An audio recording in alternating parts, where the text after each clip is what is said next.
Hey guys, welcome back to my channel. Today's video is another mini tea including some of our favorites on this channel like Trisha Paytas getting stalked by a fan, Gabbie Hanna going on as a guest on the Red Table Talk, James Charles pretending to be a woman on a dating app, and more. But before we get into all of the tea, let me plug the Hot Tea Twitter account where you can keep up with any updates as well as send us stories that you want us to cover. Also, make sure to subscribe and turn on your notifications so you know when I post. And if you enjoy this video, give it a big ol' thumbs up and comment down anything you want in the comments down below. Alright, let's get into the tea. Let's start off with the small stories first. James Charles is being exposed once again, allegedly for listing himself as a woman on dating apps. A user showed a screen recording of him and James matching on Bumble, allegedly. I cannot stress this enough, this is alleged. The user also showed his settings and that the date filters were selecting women only. James has been busted before for doing this on Tinder as well. I have a video on that as well.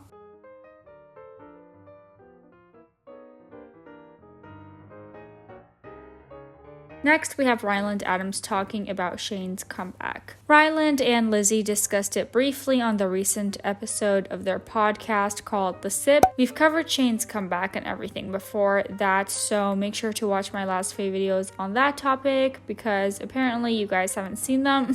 Anyways, Ryland was quite sarcastic, telling Lizzie that Shane was trending. Then he said it was very exciting and amazing to see people interested in Shane again. That happened in our lives is Shane returned to the internet, which was... Oh, he did? Oh, he did? I must have missed it. He wasn't trending on YouTube, was he? Nope, not number one for a full 24 hours or anything. He went on to promote the next episode of the series, which, by the way, I think it's going to be only spooky stuff. No other addressing or anything, but we'll keep an eye on to see if Shane has anything else to say about him coming back and the cancellation. Which, no, was very exciting. God. We had, after the past year and a half, there was no... We didn't know what to expect, and honestly, it's been it's been amazing, and so I'm very excited for that, and if you haven't... Moving on, we have Tana Mongeau low-key getting shaded by her friend and co-host Brooke on Tana's podcast Cancelled. In the most recent episode with Tana, Brooke, Heath Hussar, and Zayn Hijazi, they had a discussion about being sober versus drinking in a friend group. Brooke made a comment about how sometimes she feels like in her friend group she can't get away with being sober. They always have to drink. Brooke said, not to incriminate you, Tana, but if we go out and I say I won't be drinking that night, she'd beat my ass. And Tana's expression is just so, oh shit, I'm busted. Yikes. See, my problem is I would never get away with being in my friend group sober. I would never, and that's why I asked that. Peer pressure. That's why I asked that, and I hate to say it, and I don't want to incriminate you at all, but if I were to go out one night and be like, sorry, I'm not drinking, she'd beat my ass. I'm not gonna lie, I try not to be. I'm just a pusher. And when all of our friend group is lit, and I know Brooke will be busy. And okay guys, I know we've made a lot of videos on Gabbie Hanna, and honestly we haven't talked about her much since Alex James exposed her a month ago. So what's new with Gabbie? Why are we talking about her? Well, she just posted on her socials that she is going to be a guest on the Red Table Talk show. No, not the one with Jada Smith, but with the Steffens. Not really sure who they are. Apparently they have a spin-off show of the OG Red Table Talk. But Gabbie posted this saying, honored and excited to be a guest on Red Table Talk, the Steffens, to talk about cancel culture. In response to her announcement, Here for the Tea, who's another tea page, posted on Twitter, and one of the replies was by Daniel Preda, throwing some shade.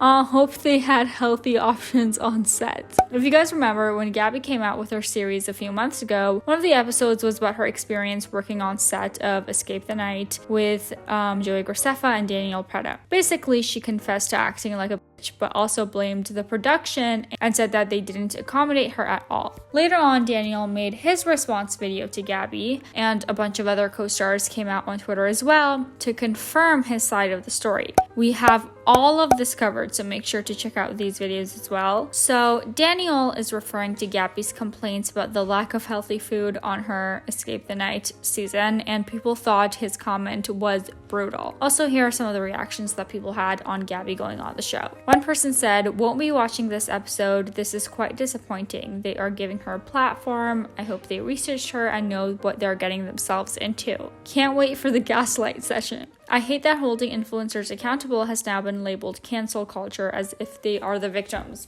One person said, wait, this isn't the Jada Pinkett Smith Red Table Talk, right? I knew that you were the one sounds like you have no idea what you're saying. You sound like such a hypocrite. Oh, we're at the Red Table. Red Table Talk via Stefan on Facebook Watch.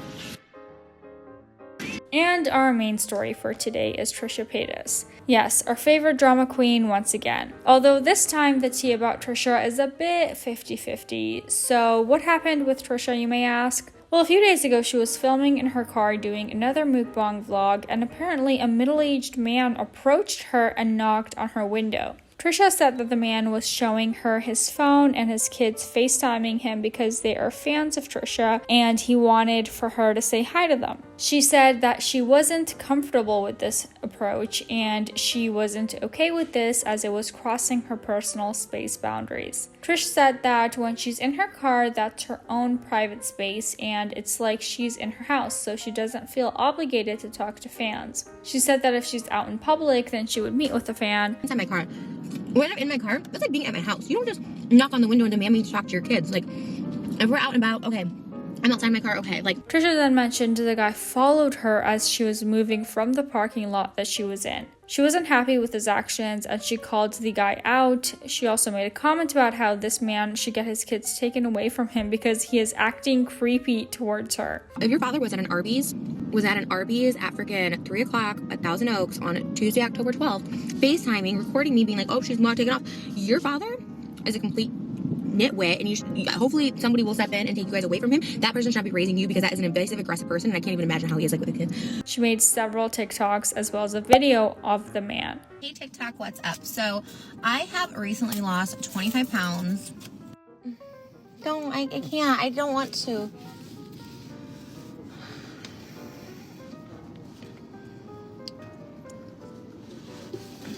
There's you.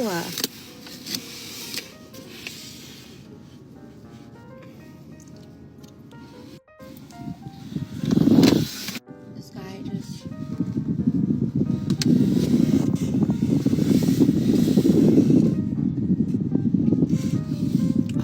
Seriously, if you come knocking on my door, like, it's so creepy, and then demand that I talk to your kids. It is a man on a phone saying, roll down your window, roll down your window. I won't do it. I won't do it. It's not right. It's not cool. You're not cool. He's filming me as I'm driving away. I am in my own personal space. Like, please. Like, he's literally following me. When I tell you I am shaking, I am shaking. I need to explain what's going on, and I'm like terrified right now because this dude knows my car and actually knows no boundaries. Like, I'm like shaking. So, like, again, people come up to me, okay, whatever, and I've always said, like, if I'm in my car, like, okay, but I'm by myself in the car, and this guy's just, like, I see him I have my camera like this at all times when I'm in my car. I see him, like, coming up or whatever. There's a grown-ass dude. This guy's, like, 50 years old, like, just, like, already has a camera, just this. I see him, and he's telling me to, like, roll down the window, and immediately I'm just, like, I'm trying to get my shoes on, I'm trying to get my chair forward. I was, like, eating, I was, like... And he's just like, roll down your window, say hi to my kids. I don't know if his kids are on the phone. I don't know if he just like got some video of children. I don't know what is happening. I just know I need to get out of this. And he's recording me and mocking me all the way as I'm leaving. And I think I'm like leaving, but then on the freeway, like, I don't know if it was him or whatever, but someone else comes behind me and I'm pretty sure it's him and just being like, oh, you're too good. And now I'm like scared to go home because this dude knows my car. He's in my area. If your dad was at an Arby's parking lot in Thousand Oaks at 3 p.m., your dad is a piece of shit. Huge boundaries, and it's freaking. Just kept filming me and all of that stuff. If I'm out and about, like, I will always say hi to people. Usually I'm with Moses and I feel safe. And if I'm alone, I get a little caught off guard, but I'm always like nice and I can usually assess the situation. This was a grown man, not the usual people that come up to me with supposed kids on his phone. Obviously, it's not okay to disrespect someone's boundaries. If they don't feel like talking to you, they don't feel safe, I don't know, leave the person alone no matter what, even if they're a celebrity or just a regular person. If the person told you and expressed to you that they don't want to talk to you, just accept it and go on with your day. I think we can all agree with that. However, Trisha seemed overly paranoid, and her comment about the man deserving to get his kids taken away is just too much. Some of the comments under that video seem to understand her point, but also compare her fan behavior and stories with celebrities. For example, she shared that when she was little, she would go with her dad camping outside of Michael Jackson's house. I went to Michael Jackson's house when I was 10 years old, and Keep going. Yeah, I'm like, I don't know, this is actually kind of weird now that I'm like saying it out loud. But like I went to his house in Los Olivos and when I was like 10 because I was like obsessed and I thought, and I was like, if I could just have a picture of him and bring it back to school, like I'll be like super cool and I could like whatever. So I had this weird crush on Michael Jackson from like 9 to like 15 and I was like determined to meet him. And I finally did meet him at his house. Were you invited? No. What do you think? I know. I was like one of those little like stands that just show. I know. Oh my God. Like you think about it now, full circle. People are showing up at my house. I'm like, oh, karma. Although taking into consideration Trisha's past lying, I wouldn't really give a lot of credits to her stories. There are so many videos and compilations on YouTube showing her lies. But the point is that Trisha has disrespected boundaries multiple times, celebrities, people in her life, etc. And here is what people had to say. Move 7 times in the one parking lot instead of just leaving. Trisha says, I'm literally so terrified right now. Girl, why don't you just go home instead of filming and moving 27 times? Her saying she would not harass a celebrity when we all know she would. Literally exactly what she encourages every day. You're ridiculous, Trish, and you're just flat out lying. Someone replied saying, the clip looks so planned to me, like she probably paid him to do that. So yeah, that was pretty much it for this video. Let me know your thoughts on everything that we talked about in the comments down below. How do you feel about Gabbie being a guest on the show? Also, do you think that Trisha is exaggerating her experience? Is it okay for her to go after that man like that? I don't know. Let me know down below. Thank you guys so much for watching. If you liked it, please make sure to give it a thumbs up and subscribe to this channel. We post new videos every single day. All right, bye-bye.